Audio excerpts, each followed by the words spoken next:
saya Suster Adriana Pasionis ya.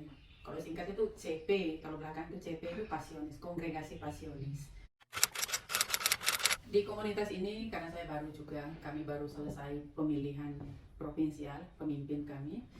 Jadi di sini tugas saya sebenarnya sebagai pemimpin komunitas gitu. Lalu selain itu saya membantu juga provinsial di sekretariat gitu.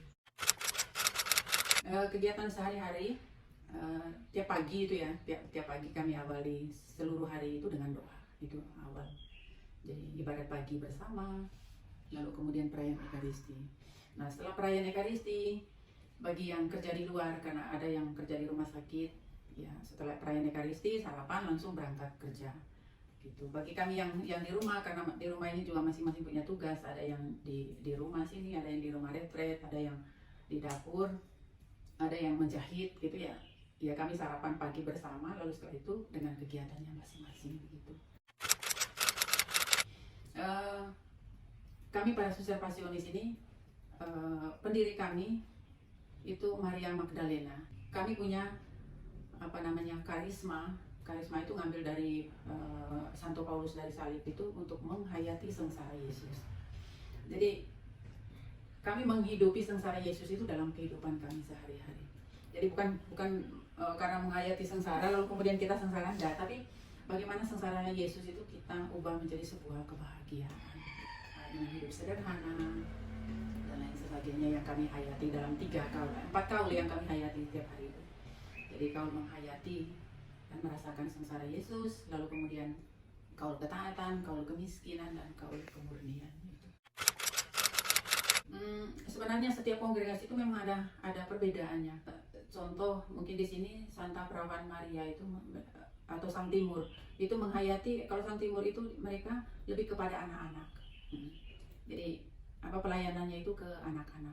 Kalau kami pelayanannya sebenarnya yang pertama itu yang didirikan oleh pendiri kami. Jadi kami sebenarnya membantu anak-anak gadis yang hamil di luar pernikahan, misalnya yang kecelakaan karena pacaran terlalu dalam lalu kemudian terjadi hamil, itu yang kami bantu. Nah, jadi bantunya kami, jadi bagaimana mengembalikan kepercayaan diri dia bahwa itu bukan sesuatu hal yang kadang-kadang kan di masyarakat itu dikucilkan kalau dulu ya, kalau hamil di luar nikah itu tabu ya. Itu kami punya komunitas itu di Ciliwung, di daerah ya Ciliwung 5. Ya asrama kesehatan, lalu kemudian panti jompo juga ada. Kongregasi Pasionis itu ada komunitas-komunitas begitu ya. Jadi komunitas itu rumah biara, itu maksudnya. Jadi bukan di luar Pasionis itu enggak, tapi itu ada di bawah Pasionis. Saya merasa selama 30 tahun itu saya bertumbuh dan berkembang. Artinya begini, mungkin dulu saya masuk Pasionis itu hanya karena melihat di gambar itu ya, oh ya suster ini gembira gitu ya, saya ingin jadi gembira begitu. Tapi setelah saya masuk ini, saya banyak belajar. Belajar yang pertama itu bagaimana menguatkan iman saya, itu yang pertama. Lalu kemudian yang kedua, saya juga belajar untuk mengembangkan bakat, pengetahuan dan apapun yang potensi diri saya itu. Kami menempatkan Ekaristi itu yang paling utama. Jadi kekuatan setiap hari, bagaimana kita menghadapi kendala tadi itu, bagaimana kita menghadapi masalah, persoalan dalam kehidupan kita sehari-hari.